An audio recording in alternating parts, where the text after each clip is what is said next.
Spring in Japan already feels like something out of a dream, but attending a Japanese wedding during Sakura season, that's a memory I'll never forget. From navigating gift money etiquette to dress code rules I had no idea existed. Today, I'm taking you behind the scenes of what it's really like to attend a wedding in Japan, as a foreign guest. Honestly, I was surprised by how little practical information I could find online when I was preparing to go. The customs, the unspoken rules, the beautiful little details, all the things I wish someone had told me in advance. So hopefully this helps you feel more confident and prepared if you ever get the chance. Let's start from the beginning. In Japan, spring is the wedding season, and honestly, it makes perfect sense. The weather is mild, the cherry blossoms are in full bloom, and there's this beautiful feeling of renewal and new beginnings in the air. So when I got the invitation to attend a wedding here, I was really excited, but also a little nervous. I had no idea what to expect. Weddings in Japan have a reputation for being formal, carefully planned, a little intimidating if you're not Japanese. I started Googling everything and realized, there's a lot to learn, but it was also a rare opportunity to see a side of Japanese culture you'd never encounter as a tourist. To really understand what I was stepping into, I had to learn the customs first, and there are quite a few.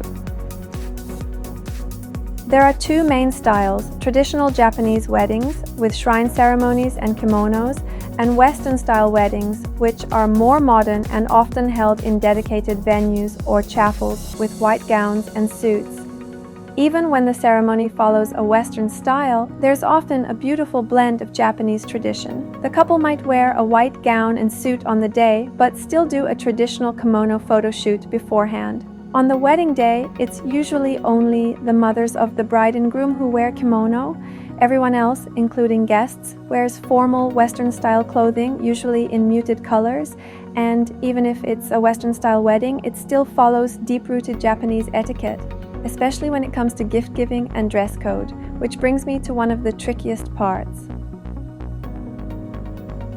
One of the biggest differences from Western weddings is the gift-giving tradition. In Japan, instead of bringing a boxed gift or using a wedding registry, guests give cash. But it's not just about the amount, it's about how you give it.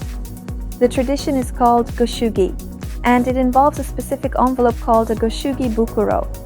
These envelopes are beautiful, usually white, made with high-quality washi paper and decorated with colorful cords. The cords are tied into intricate knots in colors like red, white, gold, or silver, all of which symbolize celebration and good fortune. You can find these envelopes at stationery stores, supermarkets, even convenience stores. Some stationery shops even have entire sections dedicated to them, with everything from simple to highly ornate designs. But don't just pick the prettiest one. The color and type of knot actually matter a lot. You really need to pay attention when choosing one. At first glance, they can look really similar, but the knots and cord placement and color differ depending on whether it's for a wedding, a funeral, or even a birth. Here's how to tell them apart. For weddings, the cords are usually red and white or gold and silver, tied in a knot that cannot be untied, symbolizing that the marriage should be a once-in-a-lifetime event. For funerals, the cords are usually black and white, silver, or solid black, and the designs are much more subdued. For births or other happy milestones like baby showers or first birthdays, the cords are usually red and white, similar to weddings, but the designs are cuter or more playful, and the knot can be untied and tied again, symbolizing that it's okay for the joy to happen repeatedly. So you have to be careful not to choose the wrong one. The amount you give depends on your relationship to the couple, but it's usually between 10,000 and 50,000 yen. Most stationery stores have a little chart showing the expected range, right near the envelope section. And here's where it gets even more specific. The bills you put inside must be brand new, crisp, clean, and without folds. The total amount should be an odd number because even numbers are seen as divisible, which symbolically suggests the couple could split. So for example, 30,000 or 50,000 yen is fine, but 40,000 is not. The envelope needs to be folded in a very specific way. Inside the goshugi bukuro, there's an inner envelope where you place the money. It's customary to write the giver's name and the amount enclosed on this inner envelope. Most envelopes include instructions on the back. and if you use Google Translate, you'll be fine. The entire thing is handed over at the wedding reception before the ceremony, usually upon arrival. For foreigners attending a Japanese wedding, this is something you really want to get right. It might seem small, but here it means a lot.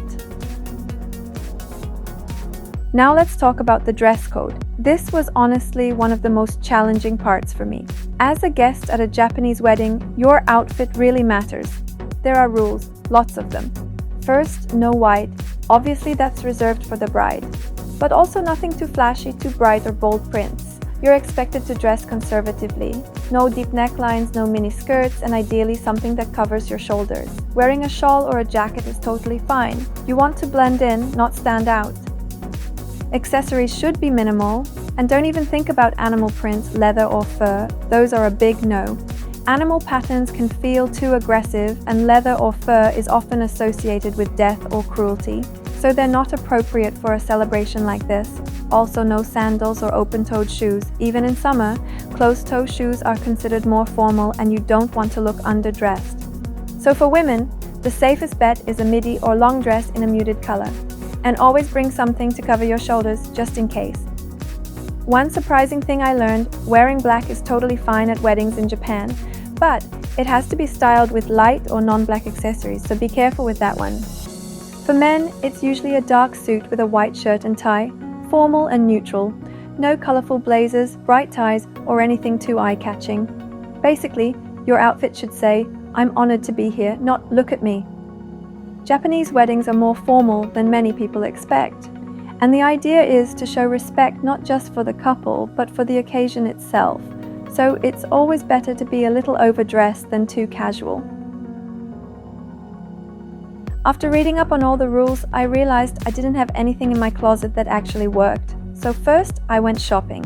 I visited so many shops in different parts of Tokyo, and that's when I hit a wall. Popular Japanese brands like Snidel, Lily Brown, Grace Continental, and Frey ID do have formal dress sections, but the selection was small and most of the dresses were either super sparkly or covered in frills. Trendy in Japan right now, but not quite my vibe. And the sizing? Yeah, not easy. Most dresses only came in sizes S or M, made for petite Japanese body types. I'm average height where I'm from, but here, the long dresses barely reached my calves. Some were tight in the bust or hips, and I didn't want to spend the whole day feeling uncomfortable. Buying a formal dress in Japan can easily cost over 25,000 yen, around $180, if you even find one that fits well. That's when I found out that renting is actually the norm for a lot of women in Japan. And honestly, that changed everything. I came across several dress rental websites designed specifically for wedding guests and other formal occasions. Some work entirely as delivery services, no in-store try-ons. Others have actual stores, but without staff, just self-service salons where you can try on as many dresses as you like. Most places offer 3 to 7 day rentals, and prices typically range from 4,000 to 8,000 yen for one dress. That's about 30 to 60 US dollars. So renting wasn't just cheaper, it was faster and way less stressful. These services usually have a huge selection of dresses, and you can even rent a full outfit. Shoes, bags, jewelry, even a shawl or bolero if you need one. I knew I wanted to try things on in person. I didn't want to stress about shipping delays or sizing issues, so I booked an appointment with a rental service that had an unmanned salon. The process was simple. Register online, book your time slot, and pay in advance. On the rental day, I got a personal code to unlock the door and had 1 hour to try on as many outfits as I wanted. No pressure, no staff, just a few other Japanese customers. It felt like a calm and quiet space to figure things out. The store was super clean, the dresses were well maintained, and everything was organized by color and size. I ended up choosing a soft, elegant dress in a crepe-like fabric, mid-length, with an asymmetrical hem, defined waistband, and flowy A-line cut. It was a muted steel blue in a roomy M size, and it fit perfectly. It wasn't something I would have picked at home, but in the context of a Japanese wedding, it felt just right. So if you're attending a wedding in Japan and don't want to spend a fortune on a conservative outfit you'll only wear once, I highly recommend going the rental route. For me, it was by far the most affordable, stress-free option. Before the big day, I also had to figure out hair and makeup. I decided to do my makeup myself, but since I have long hair, I wanted to keep things extra conservative and respectful, so I went for an elegant updo. In Japan, it's super common to get your hair professionally styled before formal events. There are even salons that specialize in this, and they're surprisingly affordable. I booked a place in Tokyo that charged 3,500 yen for an updo. The only thing, I needed an early morning appointment, so there was an extra charge of 1,100 yen. They used a ton of hairpins to make sure everything stayed in place, and I even asked them to extra spray it, since it was raining that morning. The whole process took only 20 minutes, and I thought they did a fantastic job. It's one of those small details that helped me feel more put together, and honestly, totally worth every yen. The wedding day itself was stunning. Since I was attending a Western-style wedding, it was held at a wedding venue, serene, elegant, and beautifully designed. The ceremony took place in a modern chapel. Think classic Western layout, but with Japanese precision in every detail. The ceremony wasn't long, but it was deeply meaningful. Every moment felt intentional. Music, vows, rings, all beautifully timed and heartfelt. After the ceremony, we moved into the reception hall filled with gorgeous floral arrangements. The food was served in courses, and each one was exquisite. Japanese weddings really focus on hospitality, making sure guests feel welcome, comfortable, and well taken care of. What really stood out was the attention to detail. Every part of the day felt smooth, graceful, and luxuriously well organized. One thing that really surprised me, the ceremony started at 11 a.m. and the reception followed right at noon. That timing felt so different from weddings in the West. Also, in Japan, it's common to have multiple celebration parties in a single day. After the main reception, there's often an after-party called nijikai, usually at a different venue. Sometimes there's even sanjikai, and more after that. And in some cases, the celebrations stretch over several days with different groups of guests. Looking back, what surprised me most was how much thought goes into every part of the day, not just for the couple, but for the guests too. These traditions were mostly new to me, but I found myself appreciating the structure and the elegance. And yeah, as a foreigner, I was definitely nervous I'd mess something up or stand out in the wrong way. But honestly, if you take the time to learn the etiquette, people truly appreciate it. So here's my advice for attending a Japanese wedding, no matter which style it is. Follow the etiquette, keep things subtle, and embrace the formality. And here are some quick practical tips. Don't leave your outfit to the last minute. Renting can be a great option. Book your hair and makeup in advance. Prepare your gift money ahead of time. And make sure the bills are brand new. Always be on time. Actually, be early. And finally, be respectful, quiet, and observant. The mood is more formal than what you might be used to.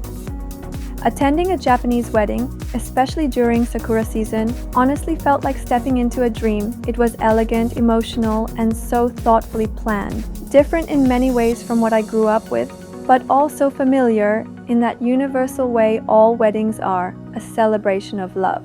The biggest challenge? Honestly, just figuring out what not to do. Japanese weddings aren't the place to improvise, but if you show up with curiosity and respect, it's an unforgettable experience. So if you ever get invited to a Japanese wedding, don't panic, just prepare, be respectful, and enjoy the experience. Trust me, it's worth it. You won't just witness Japanese culture, you'll take home a memory you'll never forget. And finally, big thanks to my amazing friends for the invite, wishing you so much love and happiness. Thanks for watching, and I hope this video was helpful. See you in the next one.